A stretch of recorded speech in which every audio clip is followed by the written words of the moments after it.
Hello, everyone, and welcome back to Learning English with Podcast Conversation. I'm your host, Tony, and I'm super excited for today's episode. We're diving into a topic that is so important for our well-being, our happiness, and truly for a better life.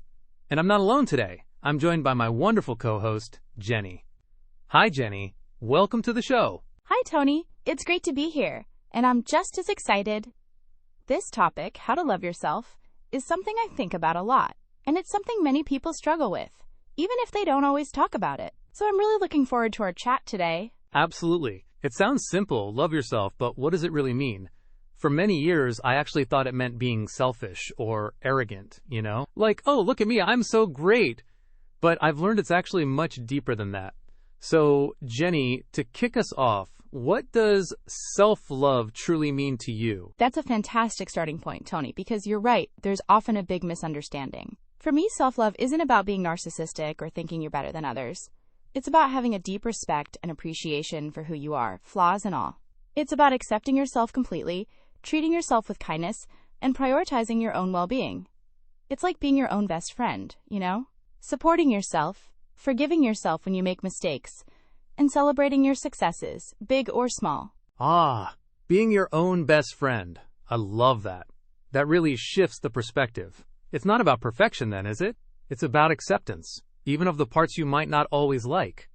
So, if we accept that definition, why is it so important to love yourself? Why should people even bother with this? Oh, it's crucial, Tony. Think about it. If you don't love or respect yourself, how can you expect others to? It impacts everything. When you have self-love, you set healthier boundaries in relationships because you know your worth. You're less likely to tolerate bad treatment. Also, your mental health improves.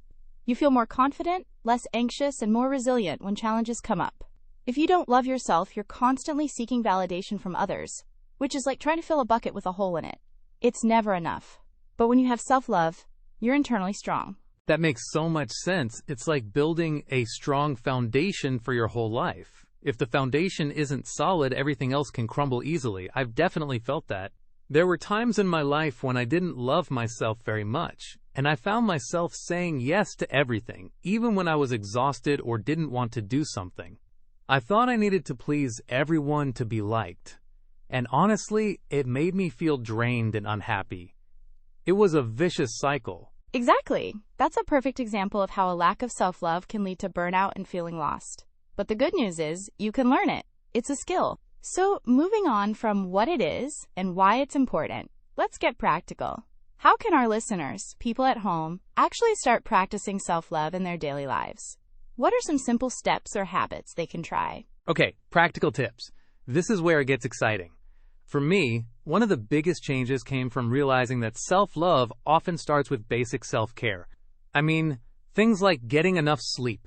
It sounds simple. But how many of us sacrifice sleep for work or social media? When I'm tired, I'm more irritable, less patient, and more likely to have negative thoughts about myself. So prioritizing sleep is huge. Also, eating well and moving your body. You don't need to run a marathon. Just a 20-minute walk can make a big difference to your mood. What about you, Jenny? Oh, absolutely, Tony. Physical self-care is foundational. For me, another practical tip is setting boundaries. This goes back to what you said about saying yes to everything. Learning to say no is incredibly powerful. It protects your time, your energy, and your mental space. At first, it might feel uncomfortable, like you're letting people down. But you're actually showing respect for yourself. For example, a friend might ask you to do something, and you're already very busy, or you just don't have the energy. Saying, "Thank you for thinking of me, but I can't this time," is perfectly okay. It's not rude, it's honest. And it's a form of self-love. That's so true. Saying no is really hard for me. I remember one time, a few years ago, I had a really busy week at work, and a friend asked me to help them move furniture on my only free day. I was exhausted, but I felt guilty saying no. I went, helped them, and then felt completely drained for the next 2 days. I learned my lesson. Now I try to be more mindful of my energy levels. Another tip I found useful is practicing positive affirmations. It might sound a bit woo-woo for some people, but simply looking in the mirror and saying, "I am capable," or "I am worthy of love," can slowly change your inner dialogue over time. Our brains are powerful, and what we tell ourselves matters. I completely agree with affirmations. They reprogram your brain, almost like learning a new language, the language of self-love. And on that note, another practical tip is celebrating small wins. We often focus only on big achievements, but life is full of small successes. Did you finish a difficult task at work? Did you try a new healthy recipe? Did you finally clean that messy drawer? Acknowledge it. Give yourself a mental high five. Or even write it down in a trad journal or success journal. It builds confidence and reminds you that you are capable and doing well. I started doing this, and it really shifts my perspective from feeling like I'm never doing enough to realizing how much I actually accomplish. That's brilliant, Jenny. It's easy to overlook those everyday victories. Okay, so we've talked about what self-love is, why it's important, and some practical steps, but let's be real, it's not always easy. What are some common challenges people face when trying to love themselves, and what can we do to overcome them? Oh, definitely. The biggest challenge, in my opinion, is negative self-talk. That little voice in your head that says, you're not good enough, or you made a mistake, you're so stupid. It's constant for some people. And it's so damaging because we believe it. We wouldn't speak to our best friend that way, but we're so harsh on ourselves. Another huge one, especially today, is social media comparison. We scroll through Instagram or TikTok, and everyone seems to have perfect lives, perfect bodies, perfect jobs, and we start comparing our messy reality to their highlight reel, which makes us feel inadequate. You hit the nail on the head with both of those. That inner critic can be so loud.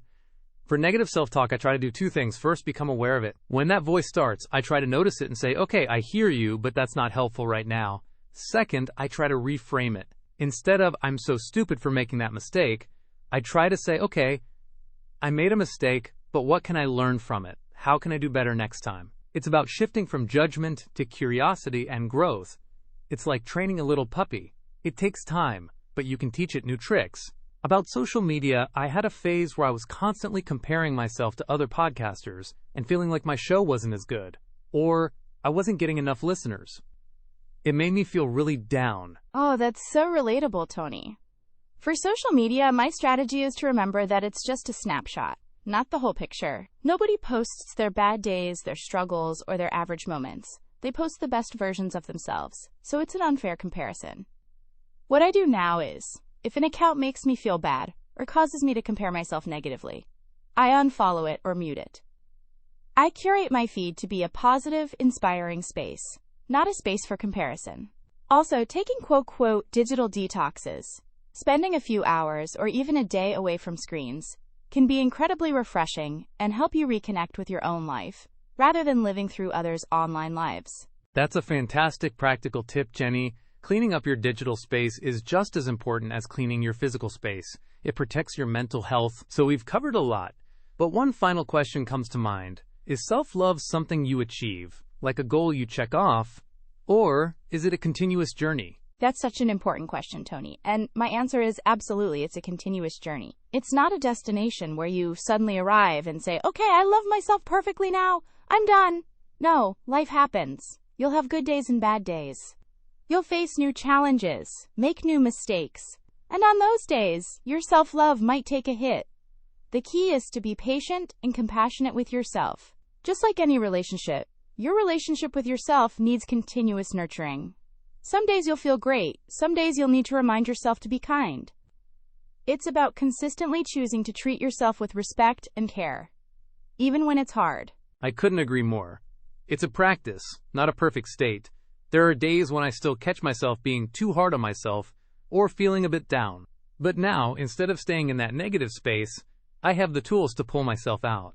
I remembered to treat myself like a friend, to acknowledge the feeling, and then to do something kind for myself. Whether it's going for a walk, listening to music, or just taking a break.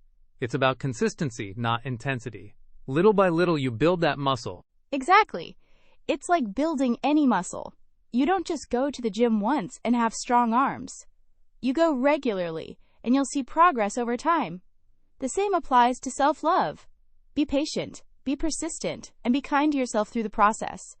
It's worth it. Wow, Jenny, this has been such an insightful and inspiring conversation. Thank you for sharing your thoughts and experiences. Before we wrap up, could you give our listeners 3 key takeaways? 3 actionable points they can remember from today's discussion about loving themselves? My pleasure, Tony. Absolutely. Here are my 3 key takeaways for our listeners. First, remember that self-care isn't selfish, it's essential. Taking care of your physical, mental, and emotional needs allows you to be a better person for yourself and for others. Second, be kind to yourself, just like you would be to a dear friend. Challenge that negative inner voice and practice self-compassion. And finally, celebrate your unique journey and all your small wins. You are a wonderful, capable person, and every step forward, no matter how small, deserves recognition. Don't compare your journey to anyone else's. Excellent, Jenny. Those are fantastic, actionable points. Self-care isn't selfish. Be kind to yourself and celebrate your unique journey. Simple but powerful. To all our listeners, we hope this episode has given you some valuable insights and practical tools to start or continue your journey of self-love. Remember, it's a marathon, not a sprint, and every little step counts. Yes, start small, be consistent, and trust the process. You are worth it. Thank you so much, Jenny, for joining me today. It was a true pleasure. Thank you, Tony. Always a pleasure to chat with you. And thank you, our wonderful listeners, for tuning in. If you enjoyed this episode, please share it with a friend who might benefit from hearing this message. And don't forget to subscribe to Learning English with Podcast Conversation for more engaging and informative discussions. Until next time, keep learning, keep growing, and keep loving yourselves. Goodbye. Bye, everyone.